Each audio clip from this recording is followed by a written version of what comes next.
तो मैं आपको इस वीडियो में आपको बताऊंगा पाइथन लैंग्वेज के बारे में। पाइथन एक लैंग्वेज है जो सिस्टम आईटी सॉफ्टवेयर कंपनीज में हर जगह यूज़ होती है। तो इसमें आप वेब डेवलपमेंट और मशीन लर्निंग ये या फिर एआई या फिर आर्टिफिशियल इंटेलिजेंस के साथ या डिजेंगो विद पाइथन के साथ आप लर्न करेंगे तो इससे आप सॉफ्टवेयर कंपनी में जॉब आसानी से ले सकते हैं और कई सारे कोड्स इसमें इजीली लिख पाएंगे, क्योंकि ये पाइथन एक सिंपल रीडेबिलिटी लैंग्वेज है जिसे आप आसानी से पढ़ सकते हैं, आसानी से लिख सकते हैं।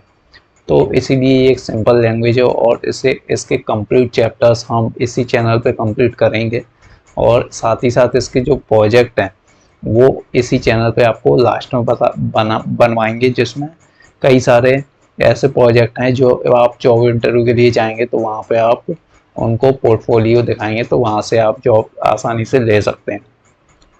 तो ये पाइथन है, इसे कैसे सीखना है इसमें आपको कंप्लीट चैप्टर्स प्रोवाइड किए जाएंगे। साथ ही साथ आपको पूरी इन्फॉर्मेशन दी जाएगी कि आप कैसे इसको याद कर सकते हैं। इसमें जो कोड होते हैं तो उसे आप कैसे याद कर पाएंगे, फिर आप अपने नए तरीके से नए कोड लिख पाएंगे। तो स्टार्ट करेंगे हम पाइथन लैंग्वेज से। तो इसमें पहला जो इंट्रोडक्शन है पाइथन के बारे में आपने सुना ही होगा। ये एक लैंग्वेज है और ये आसानी से पढ़ी जा सकती है और इसे आप इजीली लर्न कर सकते हैं। तो सबसे पहले पाइथन आपको बता देता हूँ कि पाइथन आप कैसे डाउनलोड कर सकते हैं और कैसे इसको लर्न कर सकते हैं। तो सबसे पहले हम जाएंगे गूगल की तरफ और गूगल में आपको दिखाता हूँ कि कैसे आप इसे डाउनलोड कर सकते हैं। तो सबसे पहले जब हम गूगल पे जाएंगे तो वहाँ पे हमें लिखना है पाइथन। तो जब हम यहाँ पे लिखेंगे पाइथन, पाइथन लिख के आप गूगल पर सर्च करेंगे तो पहला जो आपको वेबसाइट मिलेगी welcome-to-python.org, इसी वेबसाइट के ऊपर क्लिक कर देना है। और इस वेबसाइट के ऊपर क्लिक करने के बाद आपको यहाँ पे ये पाइथन का जो होम पेज है वो आपको शो हो जाएगा। तो जब आपको ये पेज शो होगा तब आपको ऊपर की साइड आएंगे तो यहाँ पे जो दूसरा ऑप्शन है डाउनलोड्स, इसके ऊपर क्लिक करेंगे। डाउनलोड के ऊपर क्लिक करने के बाद आपको यहाँ पे लिखा होगा download the latest version for Windows. तो मैं यहाँ पे पहले ही से डाउनलोड कर चुका हूँ और मेरे लैपटॉप में ये पाइथन इंस्टॉल्ड है। तो यहाँ पे जैसे ही आप डाउनलोड के ऊपर क्लिक करेंगे तो यहाँ से आप फाइल डाउनलोड हो जाएगी। और जब ये डाउनलोड हो जाएगी तो ये आप ये देख सकते हैं यहाँ पे ये पाइथन का लेटेस्ट वर्जन है। वर्जन आप नीचे की साइड आएंगे तो यहाँ से चेक कर सकते हैं 3.14 जो आया है, ये नया वर्जन है जो अभी रिलीज होगा 2025 में, अक्टूबर में आएगा। यहाँ पे डेट भी आप दे सकते हैं। और इसके पहले 3.13 का वर्जन है जो आप यहाँ पे शो हो रहा है आपको, आप इसे डाउनलोड कर सकते हैं। तो ये वर्जन से आपको थोड़ा अपडेट आता रहता है पाइथन और वो आपको चीज़ों के बारे में जानकारी हो जाएगी आगे चल के। और फिर आपको क्या डाउनलोड करना है मैं आपको बता देता हूँ। जब आपका ये पाइथन पूरी तरह से डाउनलोड हो जाए, इंस्टॉल हो जाए, तो फिर उसके बाद फिर आपको डाउनलोड करना है VS कोड। VS कोड होता है एक प्लेटफॉर्म। तो जब आप VS कोड डाउनलोड करेंगे तो यहाँ पे आपको पहली वेबसाइट मिलेगी। गूगल पे जब सर्च करेंगे तो विजुअल स्टूडियो कोड। तो विजुअल स्टूडियो कोड यहाँ पे आपको डाउनलोड का ऑप्शन मिल जाएगा, इसके ऊपर क्लिक करेंगे तो वहाँ से VS कोड आपका डाउनलोड हो जाएगा। और जब VS कोड आपका डाउनलोड हो जाए तब आप इस पे पाइथन को इजीली लर्न कर पाएंगे और वहाँ पे आप कोड लिख सकते हैं। तो पाइथन एक सिंपल लैंग्वेज है और VS कोड एक प्लेटफॉर्म है जहाँ पे आप पाइथन के कोड्स को लिखेंगे, वहीं से आप सीखेंगे। तो VS कोड जब आपका डाउनलोड हो जाएगा तब आप इंस्टॉल कर लेंगे। मेरे लैपटॉप में पहले से ही इंस्टॉल्ड है। तो जब आप VS कोड डाउनलोड कर लेंगे, इसके बाद जब VS कोड को ओपन करेंगे तो सबसे पहले आपको इस तरीके का प्लेटफॉर्म नज़र आएगा। अब इस प्लेटफॉर्म पे आने के बाद जब आप इस प्लेटफॉर्म पे आएंगे तब यहाँ पे आपको शो हो रहा है न्यू फाइल, ओपन फाइल, ये कुछ तरीके के फोल्डर्स आपको सिस्टम में शो हो जाएंगे। जब हमारा फर्स्ट चैप्टर शुरू होता है तो वो होता है हमारा वेरिएबल एंड डेटा टाइप्स। तो ये वेरिएबल एंड डेटा टाइप्स क्या होते हैं वो मैं आपको बता देता हूँ। इसमें वेरिएबल्स जो होते हैं इससे आप A से लेके Z तक किसी भी वेरिएबल्स को यहाँ पे आप किसी भी इक्वल टू के फाइन में जो भी आप उसमें डेटा इनपुट करते हैं वो आपका वेरिएबल हो जाता है। जैसे यहाँ पे x इज इक्वल टू 5 है, तो x यहाँ पे एक वेरिएबल है, जो x है वो आपका वेरिएबल है, और ये जो 5 है ये आपकी वैल्यू है। जो वैल्यू है वो आपका x वेरिएबल में इनपुट की गई है, मतलब आपका वेरिएबल x है और उसकी वैल्यू है 5। ऐसे ही यहाँ पे जो सेकंड है वो है y is equal to John. तो जॉन यहाँ पे जो है, जॉन एक नाम है और इसे आप स्ट्रिंग के फंक्शन में लिखते हो, और जब स्ट्रिंग इंटीजर, ये मैं आपको बताऊंगा कितने तरीके के डेटा टाइप्स होते हैं। तो यहाँ पे ये y है, y is equal to John लिखा हुआ है, तो जॉन यहाँ पे एक स्ट्रिंग है, तो ये y एक वेरिएबल है और यहाँ पे जॉन एक वैल्यू है जो y को पास की गई है। तो y की जो वैल्यू है वो जॉन है। तो जब आप प्रिंट करवाते हैं, प्रिंट x और प्रिंट y करेंगे, तो यहाँ पे 5 प्रिंट होगा, और प्रिंट जॉन का जब प्रिंट करवाएंगे तो आपको प्रिंट y करेंगे। तो प्रिंट करवा के आपको वेरिएबल टाइप करना है स्मॉल ब्रैकेट में, तब आपकी उसकी वैल्यू पास जो आपने दी हुई थी प्रोग्रामिंग में, वही वैल्यू आपको वहाँ पे प्रिंट करके वो देगा। तो इसका लाइव एग्जांपल देखते हैं। अब इसको सीधा हम कोडिंग करके देखेंगे कि आपका ये प्रिंट होता है या नहीं, या फिर उसमें क्या क्या वेरिएबल कितने टाइप के होते हैं वो भी मैं आपको बताता हूँ। तो जब हम VS कोड ओपन करेंगे तब यहाँ पे आपको शो होगा न्यू फाइल के ऊपर आप क्लिक करेंगे, तो यहाँ पे आपको फाइल का एक नाम देना है। तो आप नाम दे देते हैं, यहाँ पे फाइल का नाम देता हूँ मैं medi.py। मैं इसीलिए दे रहा हूँ क्योंकि जब आप कोई भी पाइथन की जब आप कोडिंग करते हैं, पाइथन में जब आप कोडिंग करते हैं, तब आपको फाइल का नाम ऐसा देना है जो पाइथन रीड कर सके। .py एक पाइथन का सिंबल होता है, तो आप इसे ये सिर्फ पाइथन के लिए ही जाना जाता है। जब आप इसे सेव कर देंगे तो ये आपकी स्टोरेज मांगेगा, आपको ये कहाँ पर सेव करना है। तो मैं इसको डेस्कटॉप पर ही सेव कर देता हूँ, क्रिएट फाइल। तो ये फाइल एक क्रिएट हो गई है पाइथन medi.py के नाम से। तो यहाँ पे medi.py के नाम से ये फाइल क्रिएट हो गई है। अब इसमें कोडिंग करने के लिए हम लिखेंगे पहले वेरिएबल में कोई भी लिख देता हूँ, जैसे मैंने x लिखा और उसके बाद इज इक्वल टू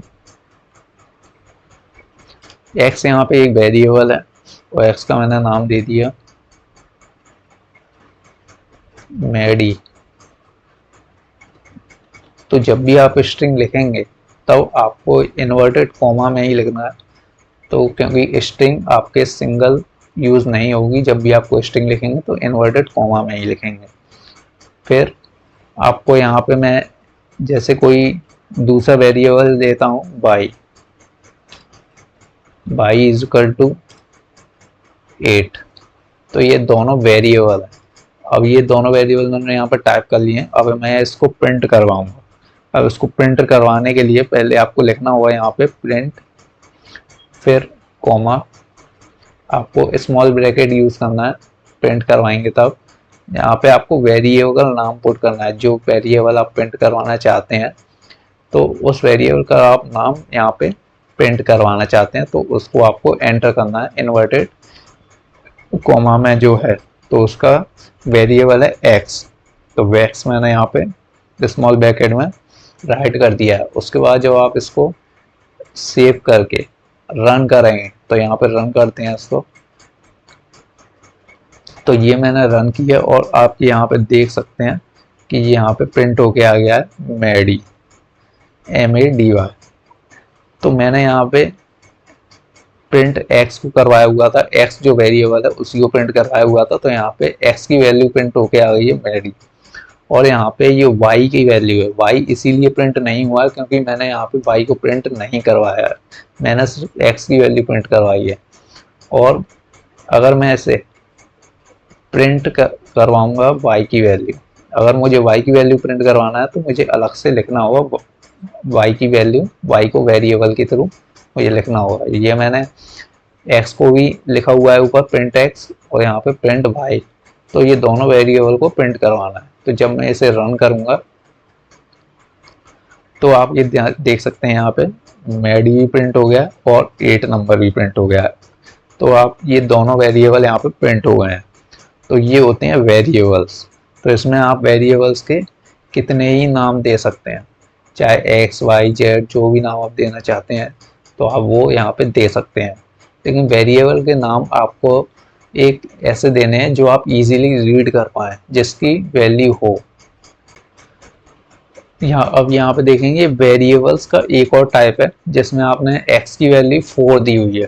पहले आप जब x की वैल्यू 4 देते हैं और फिर आपने सेकंड लाइन में x की वैल्यू स्ट्रिंग में दी हुई है जो है आपकी मैडी MADY, ये आपका स्ट्रिंग है और x की वैल्यू 4 आपने एक इंटीजर दी हुई है। तो जब आप इसको प्रिंट करवाते हैं x जब आप प्रिंट करवाएंगे तो इसमें जो सेकंड वाली वैल्यू है मैडी वो प्रिंट होगा, ना कि 4। तो आपका जो पहले आप जो वैल्यू पास करते हैं सेम वेरिएबल, आपके दोनों वेरिएबल सेम नाम से हैं एक्स या एक्स।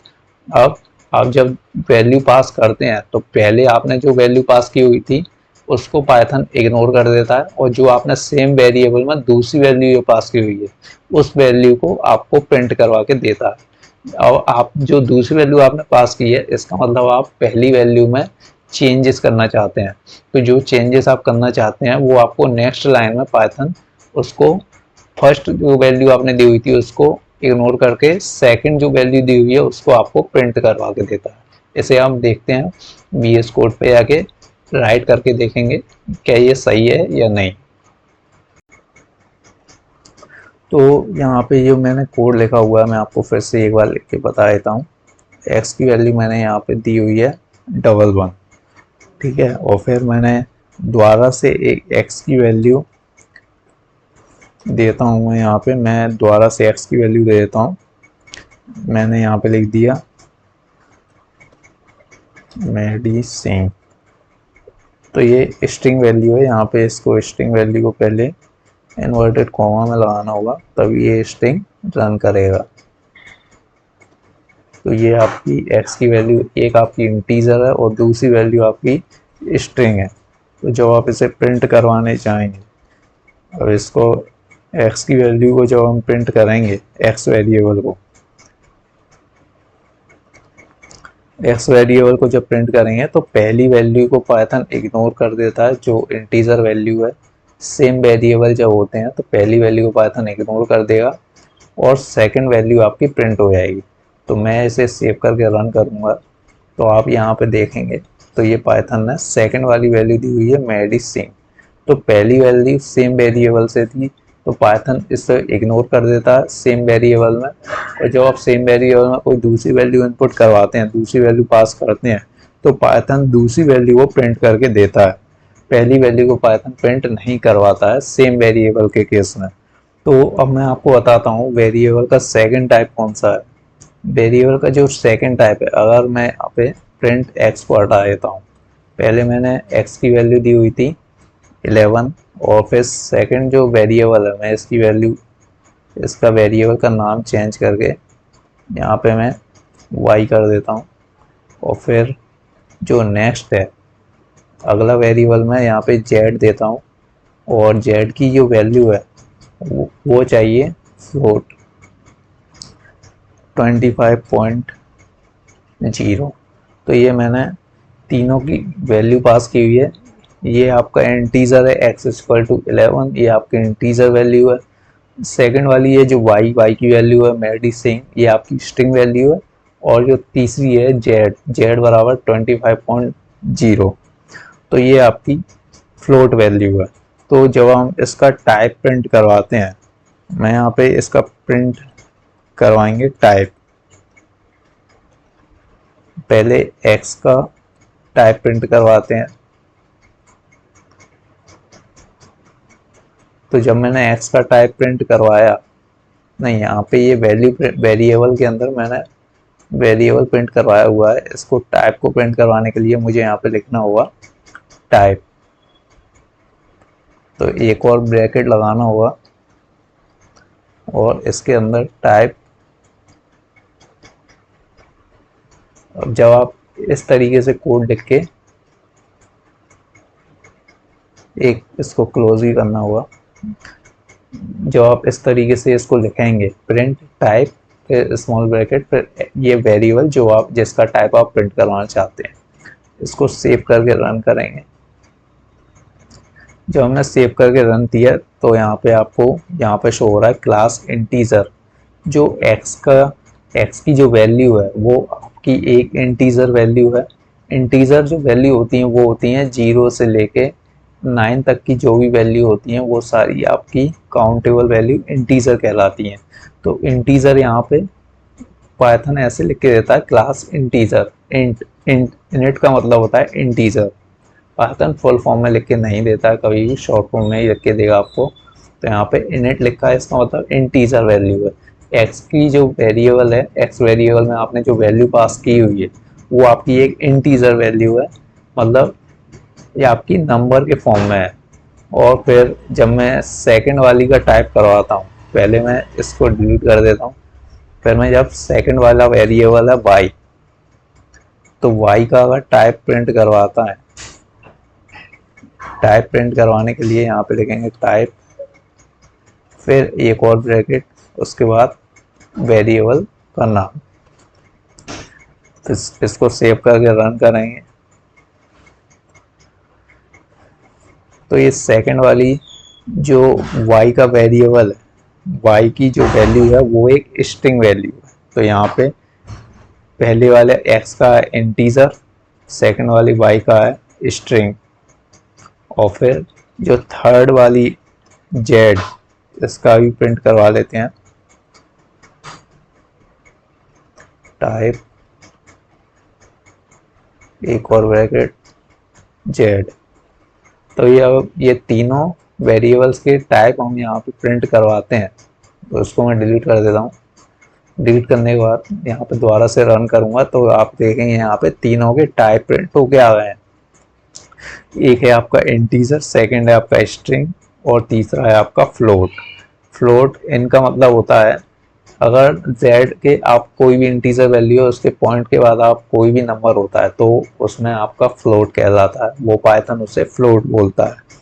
और सेकंड जो है आपका इंटीजर, इंटीजर में आपके आते हैं ए से लेके जेड तक की जो भी मीनिंग्स हैं इससे बने हुए वर्ड, वो आपके इंटीजर वैल्यू में, इंटीजर में वो आपके स्ट्रिंग वैल्यू में काउंट होते हैं। इंटीजर में आपके 0 से 9 तक के आते हैं, जो भी काउंटेबल वर्ड्स होते हैं वो आपका 0 से 9 या 100 तक जो भी आपकी गिनती में आते हैं तो वो आपका इंटीजर होगा। सेकंड जो आपका स्ट्रिंग, स्ट्रिंग में आप कोई भी लिख सकते हैं, कुछ भी नाम या किसी एड्रेस जो भी आप लिखना चाहते हैं, जो ABCD से स्टार्ट होकर जेड तक जो भी मीनिंग से आप लिखना चाहते हैं वो आपका होगा स्ट्रिंग वैल्यू। और थर्ड वैल्यू आपकी होगी फ्लोट। अगर आपका पॉइंट के बाद 0 है तो वहां उसे फ्लोट बोलते हैं। तो ये आपके टाइप होते हैं। इसमें एक और टाइप होता है आपका, ये आपके होते हैं डेटा टाइप। इसको आपको डेटा टाइप बोलते हैं पाइथन में इसको। जैसे एक और टाइप है, मैं आपको बता देता हूँ, ए। वेरिएबल का नाम मैं दे देता हूँ ए इज इक्वल टू ट्रू।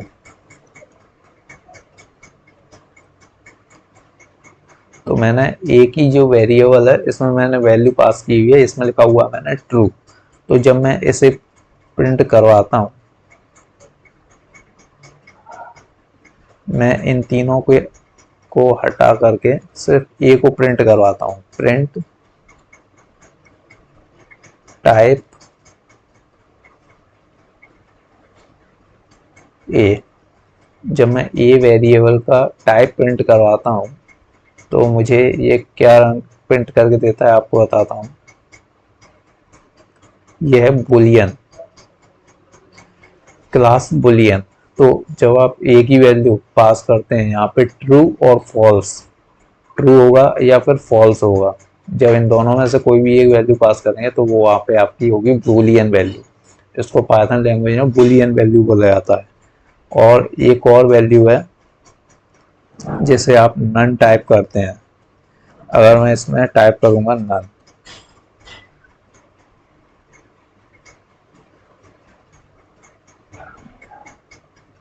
तो मैंने इसमें नन टाइप किया है और फिर मैं सेम एक ही ए वेरिएबल को प्रिंट करवाता हूँ, तो आप यहाँ पे देखते हैं नन टाइप है, क्लास जो है यहाँ पे प्रिंट हुआ है वो नन टाइप है। नन टाइप का मीनिंग होता है कि इसमें कोई भी वेरिएबल पास नहीं किया गया, कोई भी वैल्यू आपने पास नहीं की है, उसमें कोई भी वैल्यू इनपुट नहीं की गई है। नन का मतलब वो है कोई भी वैल्यू आपने नहीं दी हुई है उस वेरिएबल को, तो वो यहाँ पे प्रिंट होके आ गया, इसकी क्लास है नन। तो ये आपके होते हैं वेरिएबल्स, और कुछ और वेरिएबल्स हैं वो आपको नेक्स्ट वीडियो में मिलेंगे। आज के लिए इतना ही।